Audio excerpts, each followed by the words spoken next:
Tay, ano po bang sadya ni Don Pakundo sa'yo? Naniningil na siya sa utang at interes, anak. Ang problema, gipit tayo sa pera at ani ng pananim ngayon. Magkano po ba ang naging utang mo kay Don Pakundo, Tay? Medyo malaki-laki, anak.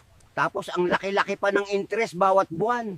Tara, Tay, umuwi na muna tayo sa bahay para makapagpahinga ka ta. Okay, anak. Medyo pagod na rin katawan ko, kakabugkal ng lupa. Anong ginawa mo sa kwarto ko, Bagwis? Ba't ang gulo-gulo at ang dumi-dumi? Sabi ko sa'yo kanina, huwag magkalat sa kwarto, hahays! Pag hindi ka nagtino, Bagwis, ilalagay kita sa labas at hindi ka na pwede pumasok sa kwarto. Paano ko kaya mababayaran si Don Pakundo? Saan kaya ako kukuha ng pera pang bayad? Sumabay pa tong hindi magandang ani sa pananim. Parang wala na talaga akong ibang magagawa kundi ibenta na lang tong lupa para mabayaran ko lang ang utang namin.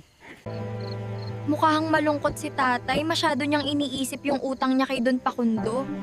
Ano kaya matutulong ko kay tatay? Puntahan natin yung pananim ni tatay na mais, Bagwis. Tingnan natin kung okay lang. Kahit yung lang ang maitulong natin kay tatay. Mukhang hindi talaga maganda ang ani ni tatay ng mais ngayong taon. Kaya nalulubog na talaga si tatay sa utang. Kawawa naman si tatay, masyadong nang stress kakaisip para pambayad. Wala naman akong magawa o maitulong sa kanya.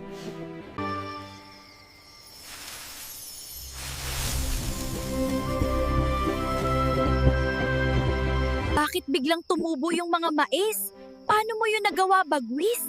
May kapangyarihan ka pala? Matutuwa talaga si tatay nito bukas pag nakita niya yung mga mais niyang pananim. Gumanda yung tubo.